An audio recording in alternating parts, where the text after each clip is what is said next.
Bienvenidos y bienvenidas a su programa Monseñor Romero y la misión del Evangelio.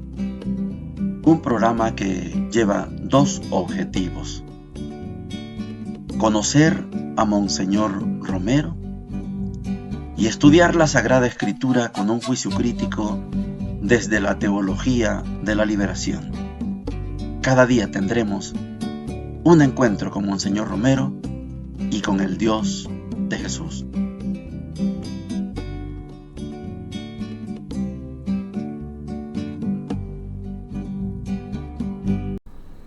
Hola, ¿qué tal? Este es su programa Monseñor Romero y la misión del Evangelio. Es lunes ya 27 de octubre. Ya pasó esta serie de compromisos en la Vicaría Monseñor Romero. También ayer por la tarde estuvimos en la parroquia San Antonio, allí en Soyapango.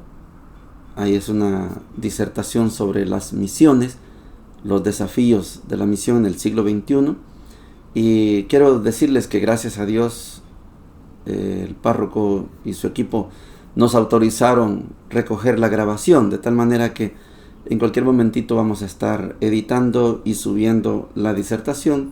Es un tema sobre las misiones que tal vez algunos de ustedes no conocen, otros son más expertos que yo, pero ahí dimos el punto de vista.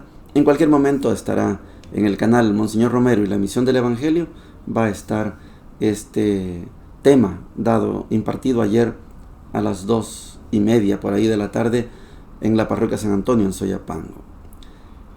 Vamos a la penúltima parte ya de este momento de la homilía de la misa única, porque es una misa cortita, una homilía cortita, pero con suficiente contenido. Lo que vamos a escuchar hoy es precisamente lo que yo les había hablado a ustedes, la diferencia entre una santa Eucaristía con un culto. Y no menospreciamos el culto, pero es que hay una enorme diferencia. Y a veces católicos y católicas no nos damos cuenta. Oigamos a Monseñor.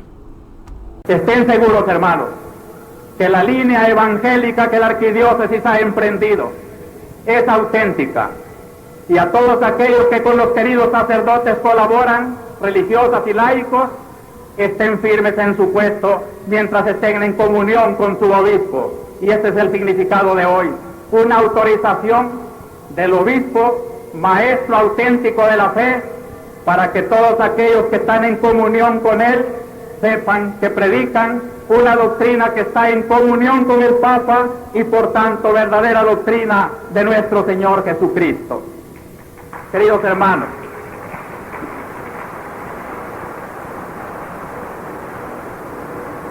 pero porque estamos siguiendo las verdaderas orientaciones del Papa, vicario de Cristo, les decimos con el último documento, Carta Magna de la Evangelización, que la evangelización no queda completa, así como esta misa no quedaría completa si terminara aquí únicamente con la palabra. Que la evangelización termina cuando se celebra el sacramento de la Iglesia, cuando la Iglesia se siente como un signo de Cristo presente, obediente a la jerarquía, y también con unos signos concretos que son los sacramentos. En este momento entramos en la segunda parte de la misa, donde Cristo se hace alimento, donde Cristo se hace hostia, donde Cristo repite su inmolación del Jueves Santo en la noche: tomad y comed, esto es mi cuerpo, esta es mi sangre que se derrama por vosotros. Una evangelización que solamente fuera palabra sin sacramentos no construiría la verdadera iglesia. Una evangelización que solo fuera Biblia y palabra, perdonen, queridos hermanos separados, nuestra doctrina católica quedaría mutilada como ha quedado cuando se prescinde de los sacramentos. Nosotros, sacerdotes, predicamos la palabra y la damos hecha vida en la comunión, signo precioso. Aquí los sacerdotes rodeando el altar con los copones listos para ser consagrados en el cuerpo del Señor y repartirlo luego al pueblo como alimento de vida. Los bautismos, los otros sacramentos, el matrimonio, son los signos de un Cristo que santifica la vida, y esto es lo que hace la Iglesia. Hay una gran diferencia entre un culto y una santa Eucaristía. Yo sé que muchos no notan la diferencia, culpa de nosotros, sacerdotes, obispos, que no hemos instruido al pueblo sobre el valor que tiene el sacramento de la Santa Eucaristía. Pues sí, pareciera que da lo mismo ir a un culto que a un templo católico donde hay una Santa Misa. La diferencia la constituye el sacramento. La Santa Eucaristía tiene dos partes. La primera es la liturgia de la palabra. En eso nos parecemos a cualquier otra iglesia, liturgia de la palabra. Pero cuando pasamos, después de rezar el credo, de hacer nuestras preces o peticiones, y después de la oración conclusiva de las preces, de las peticiones, hay un salto para la santa liturgia eucarística. Ahí es donde comienza el misterio de la redención, el misterio de la salvación, el misterio de la transubstanciación. Esa hostia va a ser convertida en el cuerpo, no va a representar, es. Y ese vino se va a transformar en la sangre, no representa, no parece, no, es. Por eso cuando uno entra a un templo católico y allá al fondo hay una luz titilante, generalmente color rojo, hay azules, pero la mayoría de luces son rojas, una luz que titila, puede ser una veladora, puede ser eléctrica, pero allá significa que ahí está Jesús en persona. Yo sé que muchos de ustedes no tienen esta cultura, esta creencia, pero eso es real. Yo por eso doblo mi rodilla, apenas entro, doblo mi rodilla, inclino mi rostro, puedo hacer una señal de la cruz, pero significa ahí está Jesús. Esto no lo tiene ninguna otra iglesia. Estoy hablando de las iglesias cristianas, las que no son católicas, al menos. Pero sí la tiene la iglesia anglicana, la iglesia ortodoxa. ¿Sí? Entonces Monseñor está explicando precisamente que si la iglesia tiene una línea arzobispal, basta con que todos los sacerdotes estén en sintonía con el obispo y ellos quedan autorizados para hacer un trabajo arzobispal. Monseñor ayer nos hacía énfasis en la unidad de los sacerdotes con el obispo. Yo les explicaba, eso no fue automático. Pero Monseñor siempre estuvo haciendo el llamado a la unidad. Y llamó también a la unidad en la conferencia episcopal. No lo logró. En los sacerdotes no logró el 100%. Quedaron sacerdotes renuentes, necios, que no quisieron aceptar trabajar en coordinación con el obispo, con Monseñor Romero. Pasa en todas las diócesis. Pero el llamado es: trabajemos en unidad.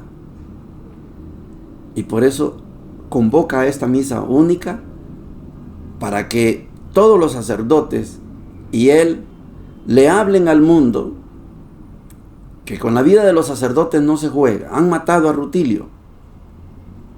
Y aquí habemos cientos de sacerdotes y corriendo el mismo riesgo. Y 5 más van a ser asesinados en tiempos de Monseñor Romero. Y otros 15 más después de Monseñor Romero.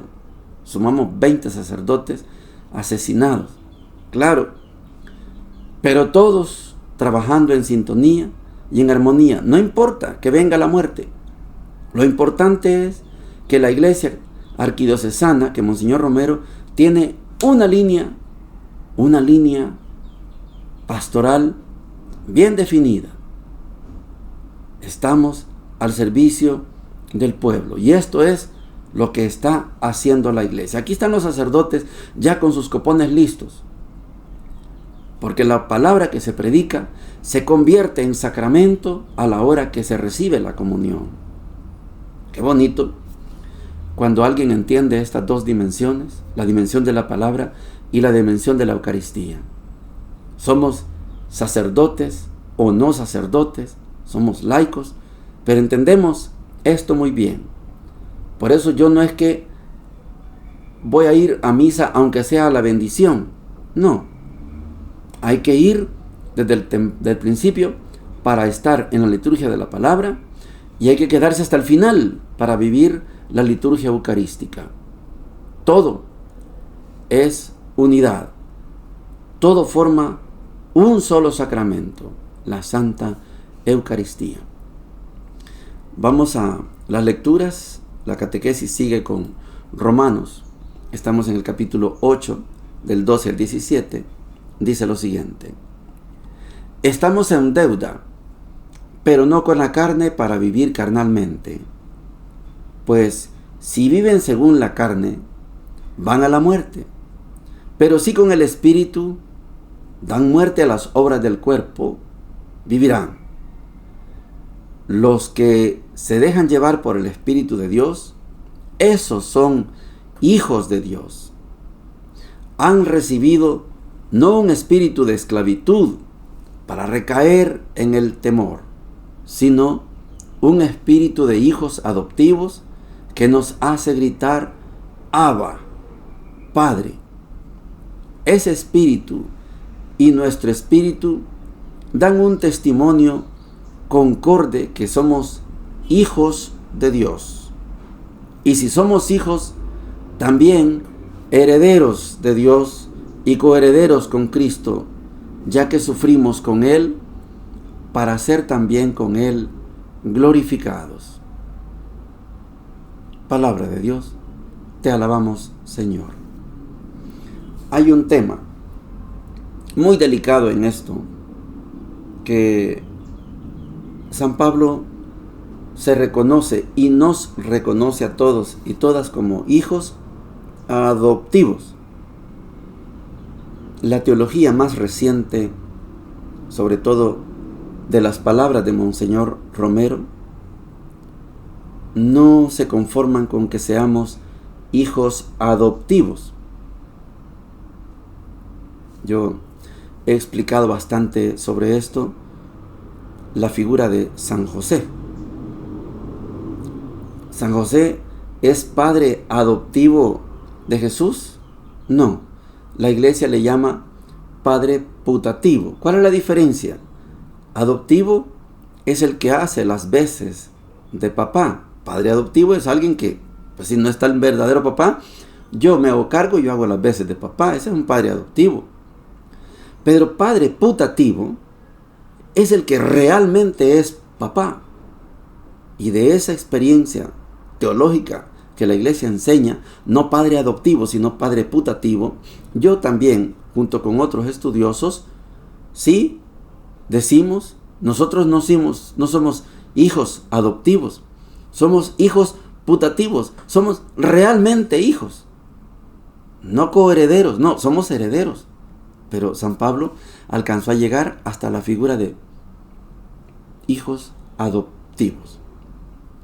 Pero cuando se estudia la palabra, este espíritu que nos hace clamar Abba, Padre, Papá, Papito, Papacito, Papaíto, es la expresión más íntima de un hijo con un padre.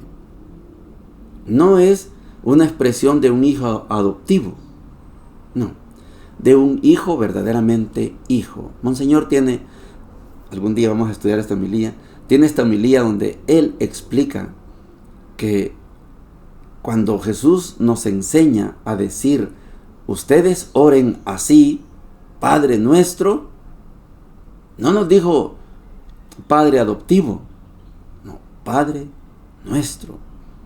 Por lo tanto, Jesús al enseñarnos a orar al Padre, nos hizo hijos reales. Monseñor lo explica. Quiere decir que somos hermanitos reales de Jesús.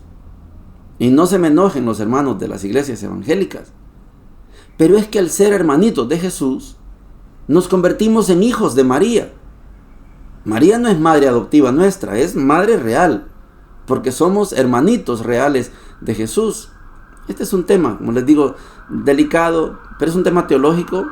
Sin embargo, no tenemos más textos que fundamenten esto, pero si usted tiene la experiencia de reconocer que San José es padre putativo de Jesús, no es padre adoptivo, entonces lo mismo pasa con el sentimiento de ser hijos. No somos hijos adoptivos, Pablo así lo está diciendo, porque Pablo alcanzó a llegar a concebir a Jesús como el Mesías judío, no como el Mesías universal, ni tampoco San Pablo alcanzó a leer esa experiencia de Mateo capítulo 6, cuando él da como mandato la oración del Padre Nuestro, y en Lucas 11, cuando alguien le dice: maestro, enséñanos a orar, y Jesús les dice: ustedes oren así. No es lo mismo Padre Nuestro como mandato, Mateo 6, que una petición de oración de Lucas 11. Pero en las dos expresiones, Jesús no enseñó a decir: mira, Padre adoptivo que estás con nosotros. No es esa la figura. No es esa la figura. Es Padre. Pero San Pablo no alcanzó a leer el Evangelio de Mateo ni el Evangelio de Lucas. Nosotros sí. Por eso decimos, hay una enseñanza mucho más grande que ser adoptivos. Tenemos que considerarnos hijos reales, hijos putativos. No que hacemos las veces de hijos, no. Somos hijos e hijas de Dios. Tema delicado. Lucas capítulo 13 del 10 al 17 dice lo siguiente: un sábado Jesús enseñaba en una sinagoga. Había ahí una mujer poseída de un espíritu que la tenía enferma desde hacía 18 años. Estaba completamente encorvada y no podía enderezarse de ninguna manera. Jesús, al verla, la llamó y le dijo: mujer, estás curada de tu enfermedad. Y le impuso las manos. Ella se enderezó enseguida y glorificaba a Dios. Pero el jefe de la sinagoga, indignado porque Jesús había curado en sábado, dijo a la multitud: los días de trabajo son 6. Vengan durante esos días para hacerse curar y no el sábado. El Señor le respondió: hipócritas, cualquiera de ustedes, aunque sea sábado, no desata del pesebre a su buey o a su burro para llevarlo a beber. Y esta hija de Abraham, a la que Satanás tuvo aprisionada durante 18 años, ¿no podía ser librada de sus cadenas el día sábado? Al oír estas palabras, todos sus adversarios se llenaron de confusión, pero la multitud se alegraba de las maravillas que él hacía. Palabra del Señor. Gloria y honor a ti, Señor Jesús. Hipócritas. Esta palabra hipócrita significa tener dos o más caras. Hipo. Hay algo debajo, hay algo detrás. Hipócritas. La cara que presentas es otra. Por dentro sos otro. Hipócritas. Esa expresión, cuando Jesús la usa en los evangelios sinópticos, Jesús, eso es la naturaleza de los evangelios, de los 3 sinópticos, Mateo, Marcos, Lucas. Jesús no tiene plena conciencia que Él es el Hijo de Dios. No se asusten por esto. En los sinópticos, Jesús poco a poco va entendiendo que Él es el Hijo de Dios. Cuando Jesús es bautizado, en los sinópticos pasa esto: el cielo se abre y se escucha una voz: este es mi Hijo. Y Jesús escucha esa voz. Cuando es transfigurado: este es mi Hijo. Y Jesús escucha esa voz. En Marcos, cuando Jesús ya está muerto, solo el centurión reconoce que Jesús es el Hijo de Dios. Verdaderamente, este era el Hijo de Dios. En el camino de los sinópticos, los demonios reconocen que Jesús es el Hijo de Dios. Pero Jesús, Él no se da cuenta, nunca se declara: yo soy el Hijo de Dios. No. Él se entiende a sí mismo como un profeta. Y el profeta tiene que hablar en nombre de Dios. Por esto, cuando Jesús les dice hipócritas al jefe de la sinagoga y a todos los que están ahí, les habla como profeta. Hipócritas. Esta mujer llevaba 18 años encorvada. Ninguno de ustedes la sanó. Ahora vengo yo y la sano, y ustedes están escandalizados por eso. De lunes a viernes, del sábado, ¿cómo 6 días, sí? ¿Cómo es la cosa? De domingo a viernes. Vaya. Ustedes deciden cuándo curar y cuándo no curar. El sábado no se puede curar. Hipócritas. Cuando Jesús habla con el jefe de la sinagoga y todos los de la sinagoga, les dice hipócritas, porque si Dios es el Dios de Abraham, ¿por qué va a pesar más la ley que la salud de una persona? Jesús, hablando como profeta, pone bien claros los temas. En primer lugar está la persona. Si esta experiencia que Jesús describe en esta sinagoga en día sábado, si lo trasladamos a nuestra experiencia, yo les aseguro que habría más de algún escandalizado. Porque los templos nuestros muchas veces son hipócritas. Porque nos gusta solamente el culto. No que ahí se hagan milagros. No que ahí se den sanaciones. No que ahí se le ayude a los pobres. Ya quisiera yo ver los templos llenos de pobres. Y los que están por ahí, que tienen un poquito más que los demás, ayudando a los pobres ahí en el templo. Ya quisiera yo que la ofrenda que se recoge en el templo sea para darle de comer a los pobres. Ya quisiera, pero eso no pasa. Tenemos hipocresía en nuestra iglesia y en todas las iglesias. Porque el diezmo se lo come el pastor. Las ofrendas las comemos en los templos. ¿Y a los pobres cuándo se les ayuda? Sí, es que hay un proyecto ahí que se llama Cáritas. Sí, ahí están las obras misionales. Sí, pero todo el dinero que se recoge, ¿de verdad es para los pobres? Así nació la ofrenda. La ofrenda no era para mantener al cura, ni a los pastores, ni a los obispos. La ofrenda era para ayudar a los pobres. Así nació. Ahora nos quedamos con el 95% y damos de vez en cuando algo por ahí. No sé, yo no administro parroquia, pero sé que la ofrenda debería ser destinada al 100% para atender la necesidad de los pobres. Ahí no hemos llegado todavía. Nos falta mucho. Pero la figura del sábado representa a la institución. El sábado se respeta. Vengan de domingo a viernes. 6 días hay para que vengan. Pero sábado no. Sábado no. Hipócritas. Deberían estar contentos que esta mujer tenía 18 años encorvada y ha sido sanada. Hipócritas. Sí. Deberían estar contentos. No están contentos. Están bravos. La multitud, sí. La multitud se alegra por lo que mira. A la hora de examinar nuestra iglesia, estamos Estamos muy lejos de ser la iglesia de Jesús. Muy lejos. Ojalá algún día podamos saborear